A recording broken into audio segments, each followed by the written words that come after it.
Namaskar and welcome to the week 3.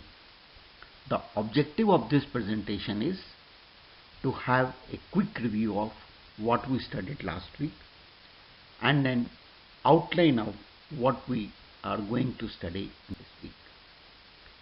If you recall, the focus in the last week was on the chemistry of milk.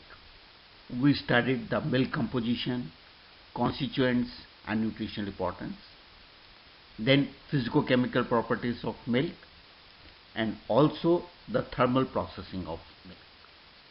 Under the composition, constituents and nutritional importance, the three broad areas which were studied: milk composition, constituents and nutritive value of milk, particularly all the constituents, protein, that is casein and whey protein, then carbohydrate as lactose, then the fat were covered. Under the physicochemical properties of milk, density, specific gravity, viscosity, surface tension, these were studied. And the thermal processing included heat processing of milk, effect of heat on milk, and particularly enzymes in relation to processing. Now in this week, the focus is on dairy microbiology.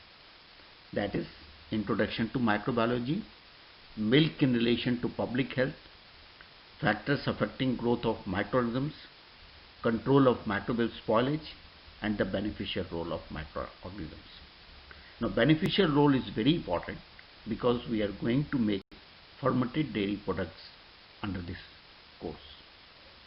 So first is the basic microbiology.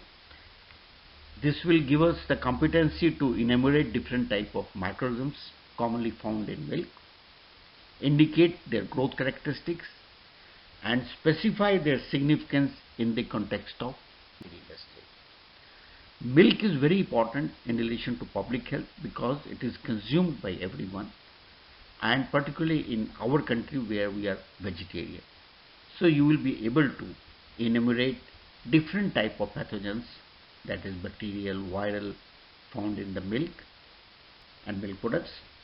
What are the common sources of contamination of these pathogens, and what steps we should take for prevention, elimination and inhibition of these microorganisms which are particularly of public health concern.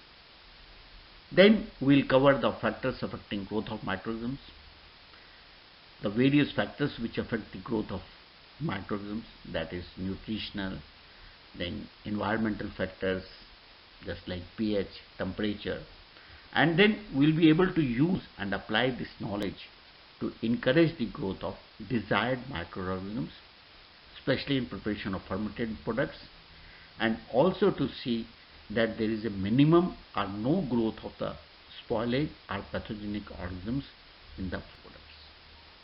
Then we will also cover what is the microbial spoilage is there, what are the different methods to control this microbial spoilage, what are the naturally present inhibitory systems, and then how we can preserve the milk through water is there. As I mentioned, beneficial role of microorganisms is very important because all the fermented dairy products are like cheese, all these are produced by the benefit role of the microorganisms.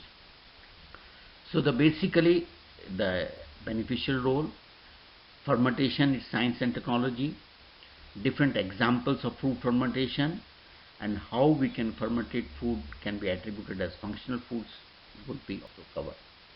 Now we know microorganisms as a foe or friends. This is a topic for the discussion. Microorganisms as a foe is well established because one viral has almost stopped the complete world, but then microorganisms we cannot as such blame for anything. They are good friends also.